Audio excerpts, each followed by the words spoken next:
নমস্কাৰ প্ৰিয় শ্ৰোতাসকল, আশা কৰোঁ আপোনালোক ভালে কুশলে আছে। আজি আমি এই ভিডিঅ'টিত মাৰ্চ মাহটিৰ শেষৰ সপ্তাহটি কেনেদৰে পাৰ হ'ব তাৰ বিষয়ে আলোচনা কৰিব ওলাইছোঁ। আৰু এই ভিডিঅ'টিৰ প্ৰথমটি ৰাশি হৈছে মেষ ৰাশি।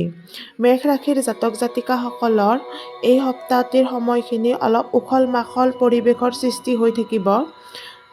নতুন পথ পাব পাৰে আৰু এই মাহটোত আপোনালোকে টকা ঘটিব পাৰিব। এই সময়খিনিত আপোনালোক আৱেগিক হৈ থাকিব, লগতে কথা কমকৈ ক'ব যদিও অনুভৱ অত্যন্ত কৰিব আৰু অলপ অকলশৰীয়া অনুভৱ কৰিব পাৰে।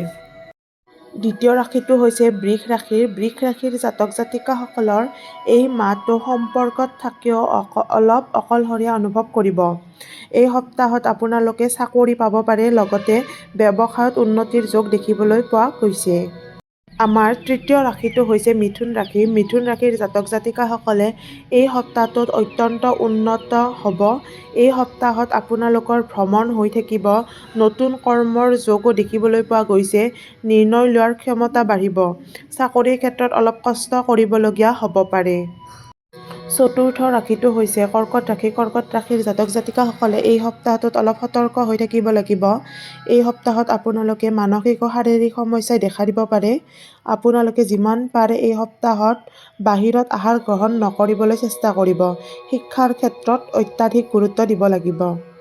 পঞ্চমটি ৰাশি হৈছে কন্যা ৰাশি। কন্যা ৰাশিৰ জাতক জাতিকাসকলে এই সপ্তাহটিত সম্পৰ্কত গুৰুত্ব দিব লাগিব।